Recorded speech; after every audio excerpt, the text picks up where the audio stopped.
isa ka vegetarian. Ay wala, alagay.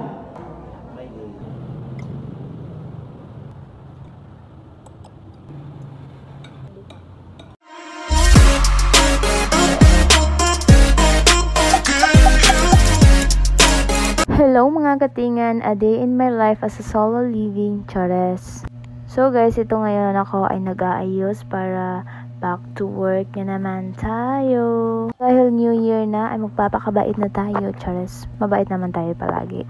Yes, papasok tayo sa work. Then 100 km yung paglalakad. So andito na tayo sa work. Pa lang to at mukhang haggard na. So kakain muna ako ng lunch. So fast forward na tayo. Second day na naman. So as usual, naglalakbay, Charis, naglalakad muna para makahanap ng sasakyan. Sinabi ko 100 km para makaabot sa workplace at ayan, nandito na ako. Basa pa yung buhok ko dyan, parang blooming pa. Ganda-gandahan muna tayo dito. Susulitin natin yung time na wala pang kliyente dahil mamaya magiging haggard na naman. Fast forward ulit, Monday. It's a Monday! Charis. So, this moment guys ay nakatanggap ako ng gift.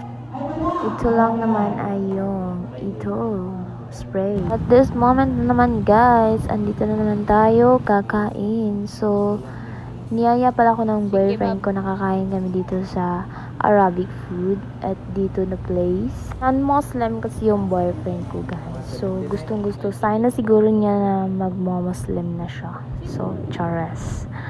So guys, andito na nga kami, ay naghihintay kami ng order namin dahil kasi guys, Charis, hindi pa siya kumakain ng lunch. So, dahil malapit na magtanghalian, so, niyaya niya ako dito na kumain para naman. Cecil Bing, date na naman, ay, nako, may tayo nito.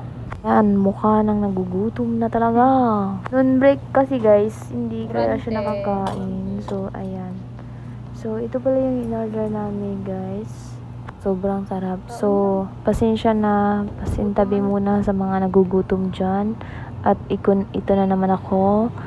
Nagpapaaliw na naman sa mga tummy nyo dyan. Sorry guys, sorry. Mapigilan na i-capture itong moment na to dahil ang sarap guys tingnan ng pagkain. Ayan, nag-timelapse na lang ako para mabilis, Charis. Mabilis matapos kumain, Charis. Ayan guys. Napaka aga naman ang aming hapunan. So, ayan guys. Affordable kasi dito guys kapag kumain ka. Natapos kami kumain at andito na naman siya dito sa my B-work. So, naghahanap siya ng pants.